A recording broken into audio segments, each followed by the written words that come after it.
Welcome to Focus on Claims with Ernie Bray, CEO of ACD.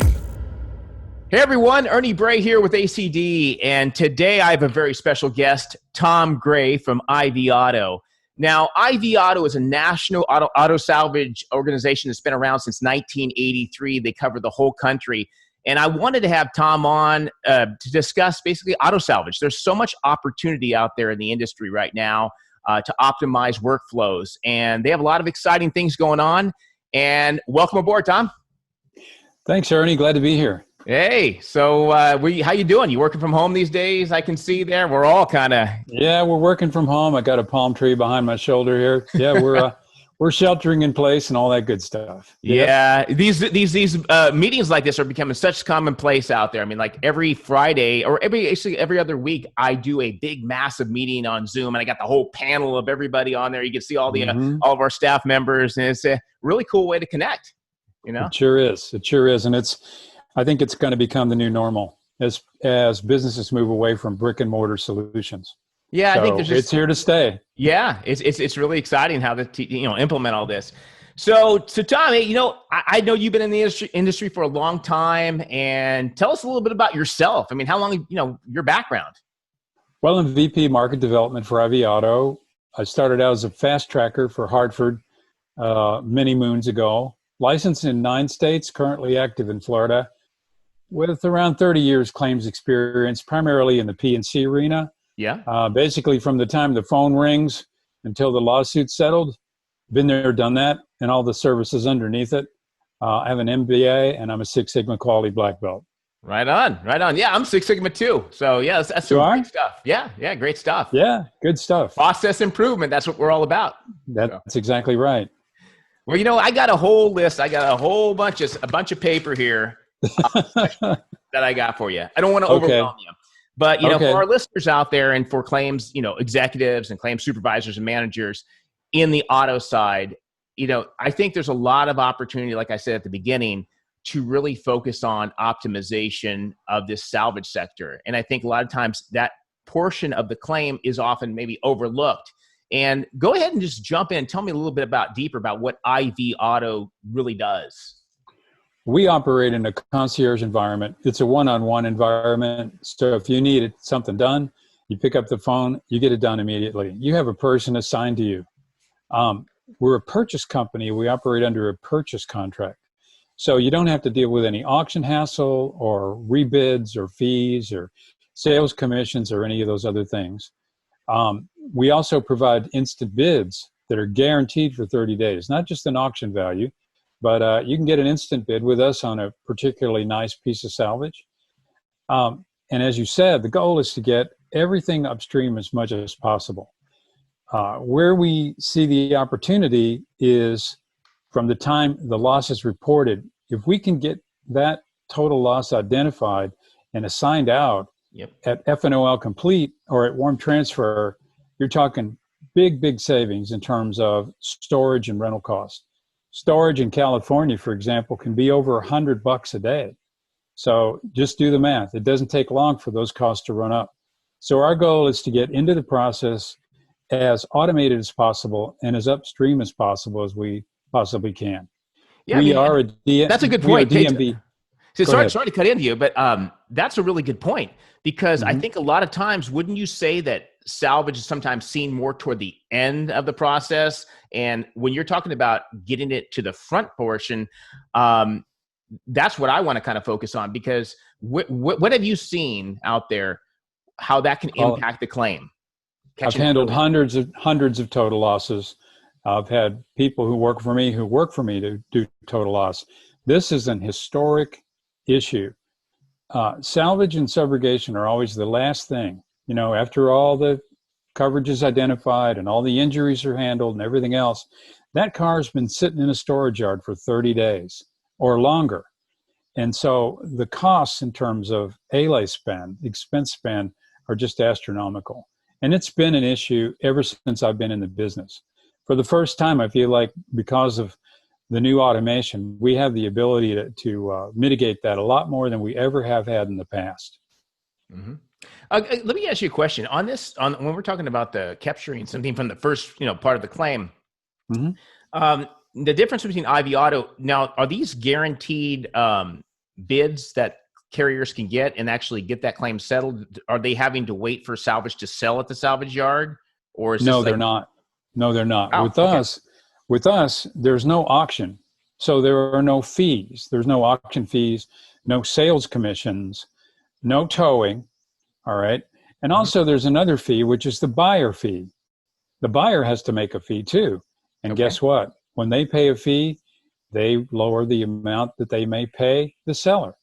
So with us, it's basically you get a set percentage. It's the highest percentage in the industry. It's a net percentage in your pocket with no auction hassle, no fees, no commissions, and no reruns. Now, why is that important? Well, one reason is because in order for us to make money, we have to do well on your salvage. So we have skin in the game. Mm-hmm. If we rely on fees to auction your vehicle, do we really care how much your vehicle gets? No, because we made our money in fees already. It's kind of like a vacuum cleaner. You know, you could give the vacuum cleaner away because it's all about the bags, right? It's the same idea. So basically an adjuster in some ways is not going to have to wait for that salvage sale. They can actually move that claim along faster, if I'm hearing that right. That's correct. Okay. That's exactly right. Once they move it to us, the next thing they're going to get is a check. The only other thing they have to do is send the paperwork over, and we can assist with that. We're a DMV entity, and we can get quick title turnaround. And remember, once we buy your vehicle from you, you're off the paper, right? It's not sitting in a lot, rotting away, waiting to be auctioned off. You're off the paper. It's our car now. So all those kinds of issues, and believe me, I've handled thousands of these, those are off the table, and it frees up the adjuster to adjust instead of clerical. So you're taking some of the heavy lifting off that adjuster is what you're saying, and you're making their life easier. So that's basically streamlining that process. Let me ask you this question. What do you see when you're meeting with carriers, some of the ways that that they can optimize workflows, that, you know, areas that they're not right now and things they could do? Like if you were meeting with somebody at a carrier, what would you are seeing some of the trends that could be changed commonly? Well, workflow optimization is the number one goal. Now, can AI solve the problem? Well, AI can be a big part of the solution. Mm-hmm. You need to get the right mix of people skills and AI to be able to use technology to get the claim handled faster and better, more efficiently. So what I hear from carriers is, you know what? Why are we losing so much money on storage? Why are we paying out so much rental? Well, when FNOL Complete was done, how long did it take that adjuster to be able to actually do anything on that claim? Was it 2 days, 3 days, a week? The whole time that was going on, the cash clock was ticking. So the better we can do to lever the claim in its entirety through automation to free the adjuster up to do what you're paying them for, which is to adjust, the more efficient you're going to be. That's going to have a ripple effect through all aspects of insurance. I mean, frequency, severity, average paid, reserves on the books, you name it. It has a ripple effect because a good claim is a closed claim. And the faster you can get it paid properly, get it adjudicated and closed, the better off you're going to be and the more profitable you're going to be. Well, going back to what you were saying about using AI and technology, I mean, there's solutions, you know, out there with the computer vision and solutions that we're working on as well, that can capture some of the decision making up front. And the thing with AI and all this as well is you have to have a level of accuracy to some degree where you can make good decisions. Obviously, with the age of the vehicle, miles, and some determinations can be made to predict a total loss from the get-go, really at first notice of loss.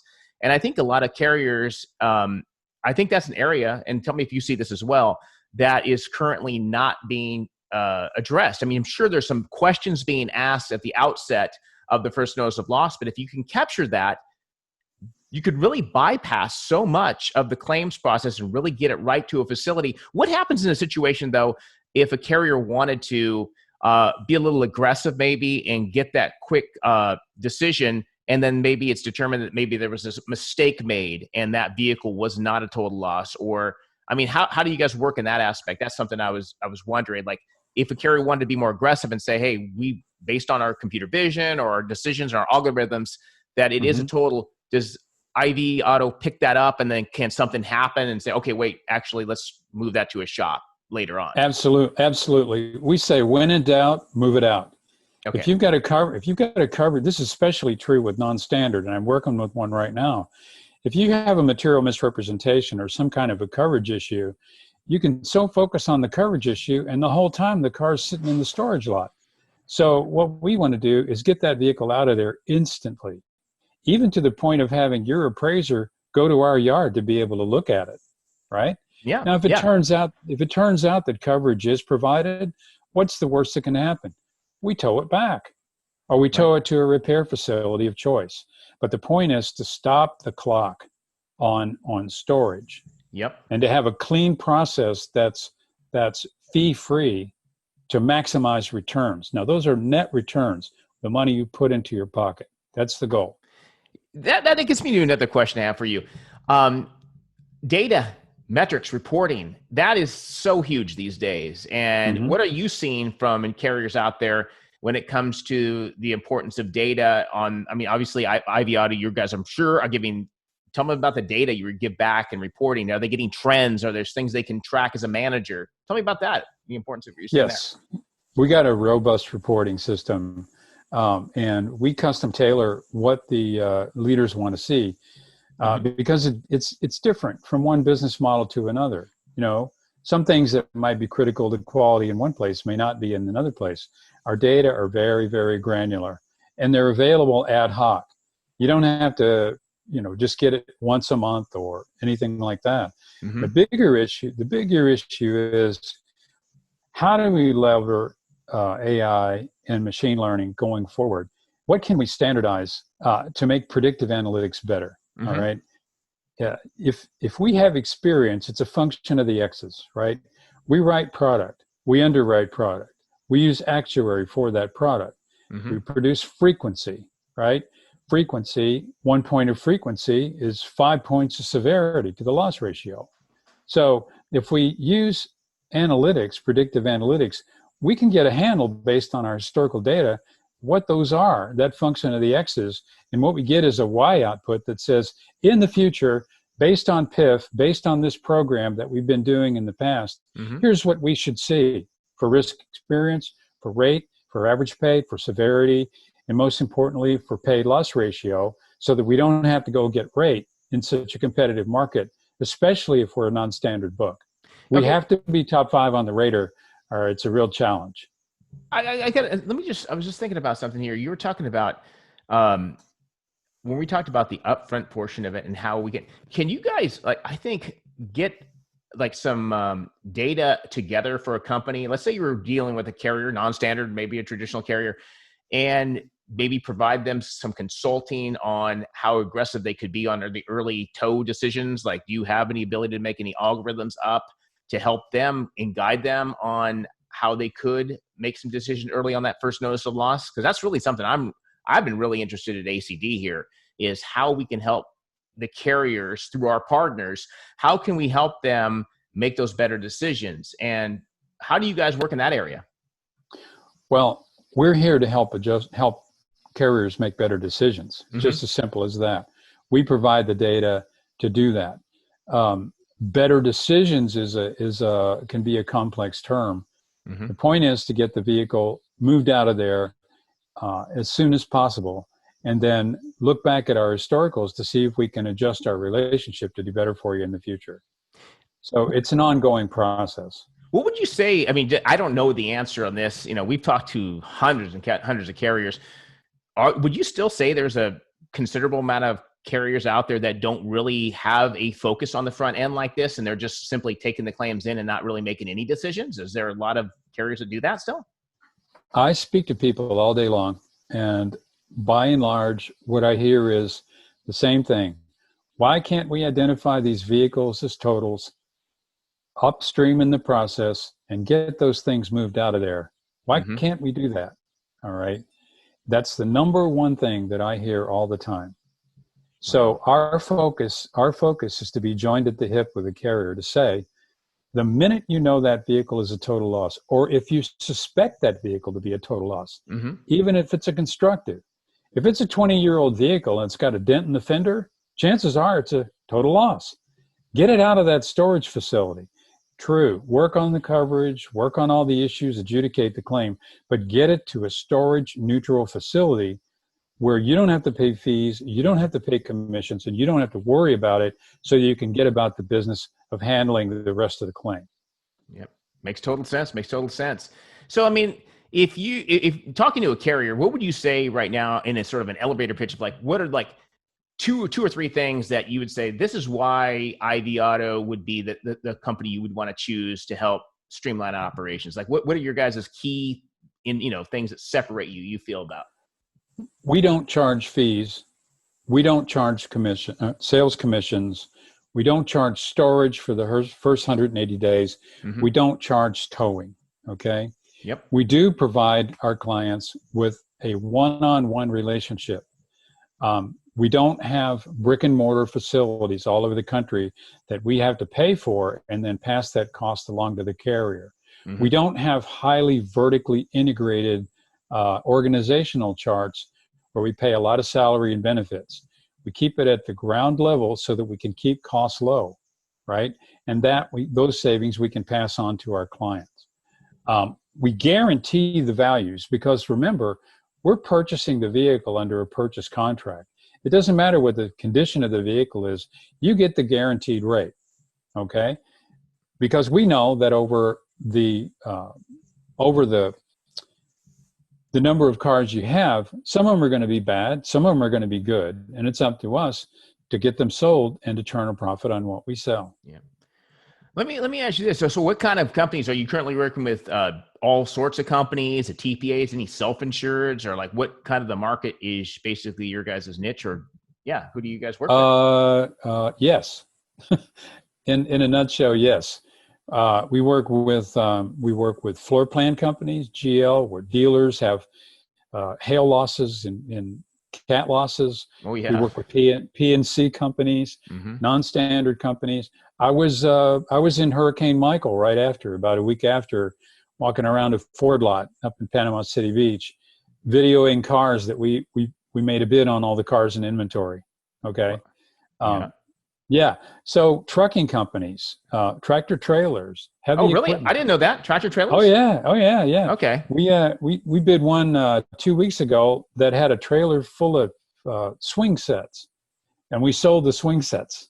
Oh wow. So bottom line, pretty much, whether it's commercial, whether it's P&C, standard or non-standard, dealer, heavy equipment, catastrophic loss, when in doubt, tow it out. We do it. And our model is the same.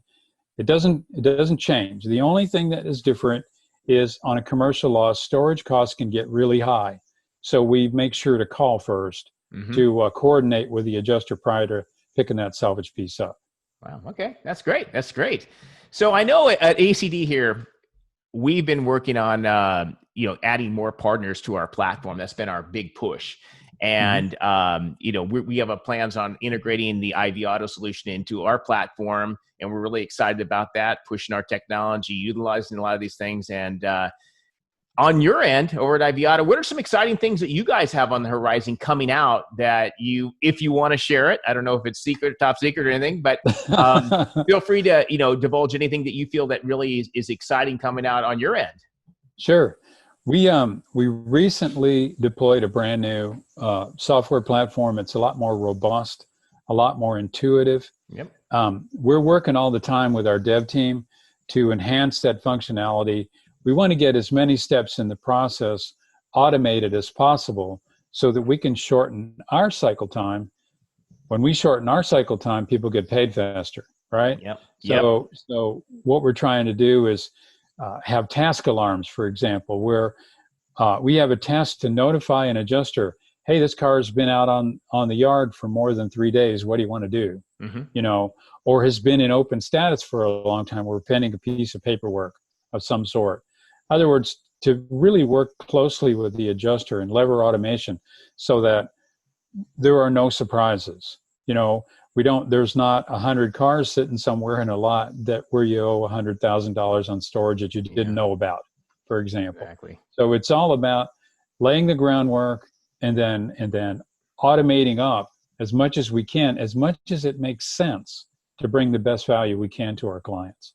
That's what we're doing right now. Let me ask you this. I just want your thoughts on this. I mean, we see the industry all talking about touchless claims, and there's a push, obviously, to say, let's try to eliminate as many touch points. And I'm a big, huge fan of that. I think there's so many different touch points in the claims process that basically are unneeded and can be basically optimized with a great workflow. But, us being in the industry for this many years know there's still that human touch. Just in general, what do you think on the industry? You see all this stuff going on. I have my thoughts on it, but what do you see about the importance of still having claims professionals, in the human factor versus automation and eliminating humans and self-service?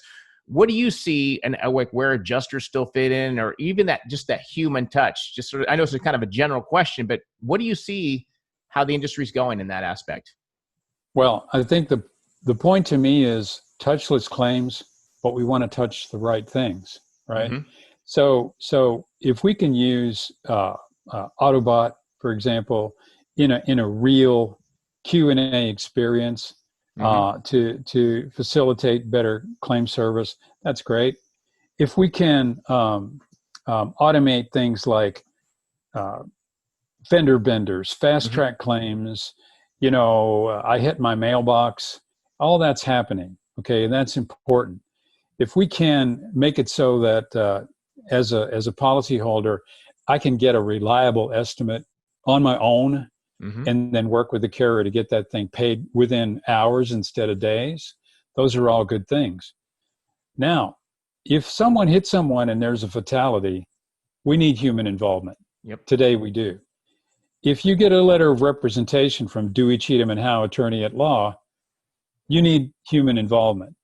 So the key thing is to do the right things right, to slough off the 66% of claims that are, non-events and expected, and to be able to use the best resources possible on that small group of claims that are always there on the roller that could blow up on you, can be a real problem.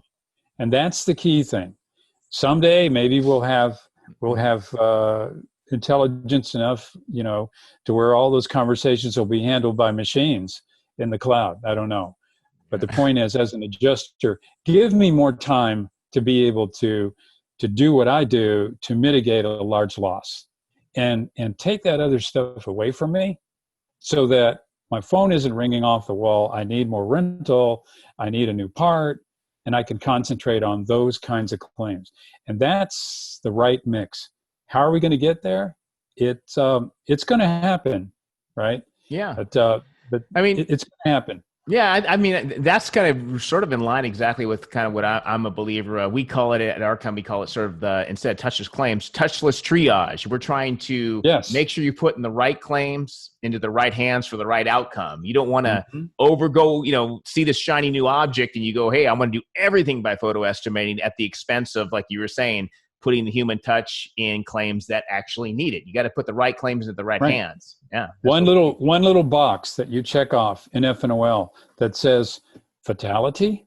Yep. If you click that box, that bad boy is going to escalate all the way through the claims ranks, right? Yep. That's just one example. Another one is attorney represented. Check that box. That's a whole different track than just whether or not your car gets fixed. Yes, but and you also got to worry about fraud too. With I think some of the automation. Absolutely. Absolutely. I mean, with the way people can alter photographs and do things these days, as you can see. I mean, with that, what's that stuff out there? You ever see those videos where people have people saying words that's like, what they call it, deep fakes or whatever? They're faking people's. You can't trust things sometimes. So sometimes you do need eyeballs on a lot of things. Well, yeah, ISO reporting and NVIDIS reporting, and now reporting every time you cut a check, it has to go through Homeland Security to see if that person's on the terror list. Lever automation everywhere where you can, but make sure that when you need somebody that's a real person to really handle something that's important, you instantly have them by virtue of the automation that you have in place. That's key. Very, very cool. Very cool. That's exactly. So, Tom, if there's anything you want to add about IVI, I'd love you to wrap it up and feel free to give all of our listeners how they can contact you, get in touch with IV Auto. It's been great to have you on, but yeah, tell our listeners how they can get a hold of you. Okay, great, Ernie. Thanks so much for having me. Yeah, we're at www.ivautoinc.com. That's IVAUTOINC.com. And our toll free is 888-789-0137. I can be reached anytime, 352-422-1374. My email address is tgray, T-G-R-A-Y, at ivautoinc.com. We'll be happy to follow up and answer any questions you might have. We'd love to talk to you about your needs and maybe do some work with you. Awesome. Well, hey, it's great to have you on, Tom, and thanks so much. And we're looking forward to integrating with you as well. Yes, sir. Looking forward to our partnership. All right. Have a good one. Okay. This has been Focus on Claims with Ernie Bray, President and CEO of ACD.